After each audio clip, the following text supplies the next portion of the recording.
When I was in the 6th grade, I read a short story in one of my mom's college books that I was definitely too young for. That story was Shirley Jackson's The Lottery. It wasn't until years later that I played a game called Fallout New Vegas that made me fall deeper in love with Fallout lore. Because imagine my surprise strolling through the Mojave Desert, coming across a vault containing a very similar tale and warning that the lottery betrayed. This is the story of Vault 11.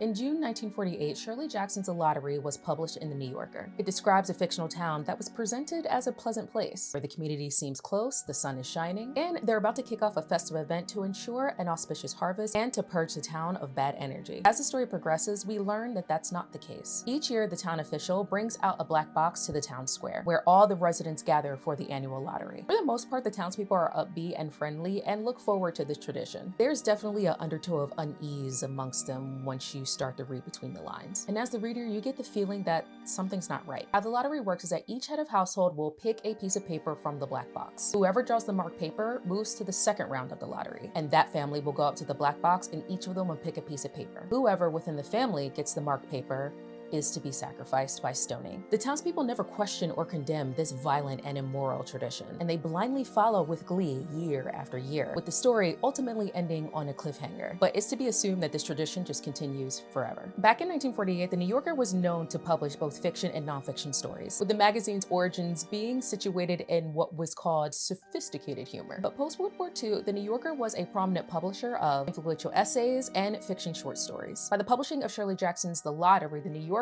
received a massive flood of letters, mostly filled with outrage and disgust from their readers, that did ultimately reach Jackson. While she did receive some praise from literary critics and editors, because this was post-World War II, it was definitely a vulnerable time to be posting content like this. And a lot of people did not want to face the reality that ordinary people are capable of doing horrible things, that ordinary people are susceptible to mob mentality, that ordinary people could blindly follow immoral acts and traditions. So now, let's enter Vault 11. Vault 11, out of all of the vaults in Fallout lore, is one of the most memorable. At least to me, it's one of the most memorable, but I feel like there's other people out there that would agree. It's memorable not only for its disturbing plot, but how its story within the larger plot of humanity at this time, trying to do its best to survive after a great war, after nuclear fallout, facing big bads like radiation, death claws, lack of resources, that none of those were the horrors that were at play here. The true horrors were moral pressure and fear. But unlike Shirley Jackson's The Lottery that leaves readers essentially on a cliffhanger, Vault 11 gives players an ending that is nothing short of haunting. When the player enters Vault 11, it is very noticeable how much of a state of disarray it is in. The original residents no longer seem to occupy the vault. There are skeletons everywhere, blood, political posters. It is a mess. Right after the Great War, the residents entered Vault 11 and were told by the Vault's central computer,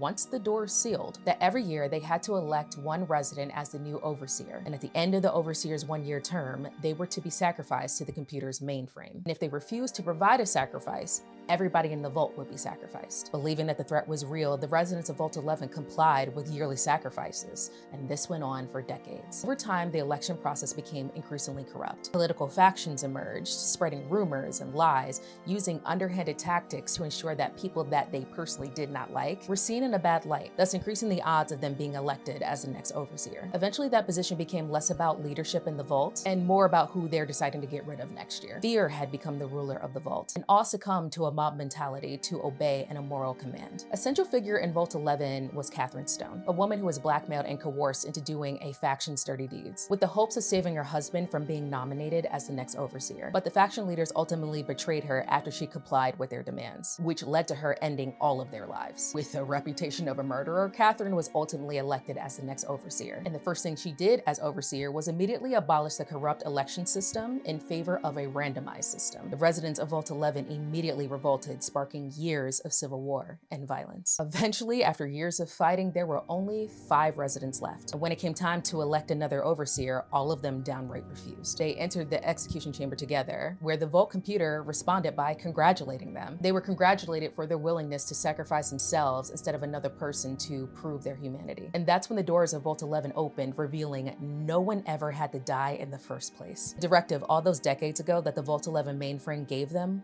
was a lie. The real purpose of the experiment within this vault was to test to see how long people would obey an immoral command out of fear. If the residents had refused to sacrifice all the way from the beginning, the vault doors would have just opened and everybody would have been able to leave safely. The chilling tale of Vault 11 ends with 4 out of the 5 remaining residents choosing to self-exit from this astral plane, with the 5th one ultimately choosing to leave the vault to spread the word of what happened in Vault 11 and to warn against the dangers of blindly following tradition and immoral orders, and also mob mentality. But we really don't know for sure what happened to them. While both stories begin very differently, in the lottery, the town presents all sunshine and rainbows. In Vault 11, you step into a very grim place and you don't really know what's happened until you know what's happened. Both stories explore blind obedience to authority and tradition, the corrupting power of fear, social conformity over individual conscience, and scapegoating innocent people, and how it is very possible for ordinary people that you consider normal, you consider your friends, or people that's just a part of your daily life, to have the potential to do really horrible things because it's simply what everybody else is doing. Shirley Jackson leaves readers with the horror of the tradition just happening endlessly, and Vault 11's haunting ending leaves players with the realization that all of this suffering was completely avoidable. In both scenarios, if someone or a group of people had stood up and said, "Hey,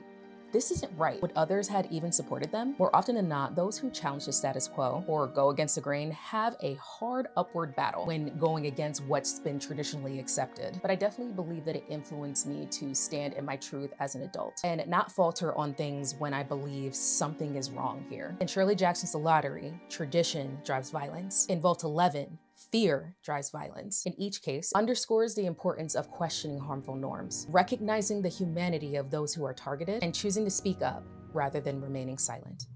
Welcome. Please sit in the chair. The show is about to begin.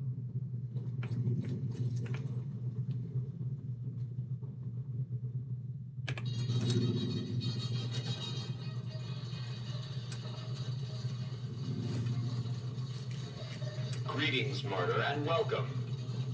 If you're here now, it means you've been offered up as a sacrifice so that your vault can continue to thrive. Currently, you may be feeling sad or angry.